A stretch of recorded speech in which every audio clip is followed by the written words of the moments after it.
Ya Chantal. Omoni makamba Jean-Claude. Ko bisanga te bicha sali sonini na webisao. Omoni banda telemaki na mwasi wana na couloir à salle ba solola.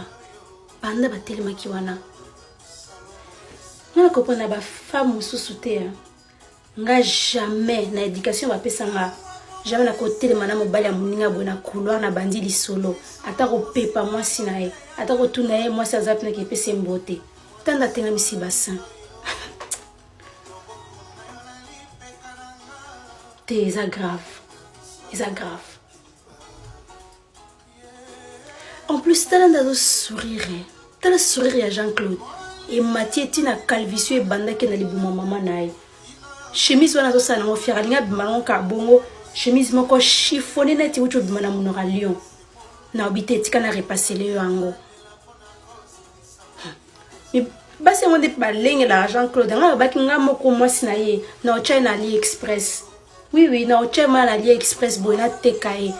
Sans les frais, moi na Jordan numéro livreur. Et ça là nga sur l'hôtel à ça la makamabo, ça là ni chaud ni froid. Libanda na batu ko loba loba mais na kati ya ndako lisolo na moi sezate ni na bana kangi mundo na ti chambre froide. Et ça ngame l'hôtel.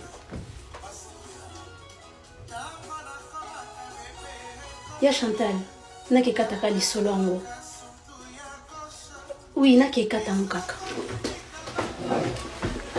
Nzambe likolesa linga na pasi, hein? Jean-Claude, ekoki po yo omela bakisi po na ba infection oza nango. Et puis pe photo ça la prière na pasteur. Ah maman kei. Ah ça va OK ou bien OK ça va zonga malamu kasi.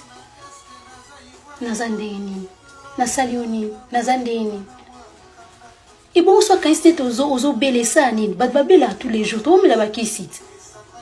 Et Jean-Claude, pardon, tu quand na une fête pour passer un bon moment. Et kozala mabe. Naozonga te, naozonga ndakote. Et kozala mikundu. Biso kaka boye pe de cœur na kozonga so yo boyizonga ndako yo na kozonga te ekozala mabe balu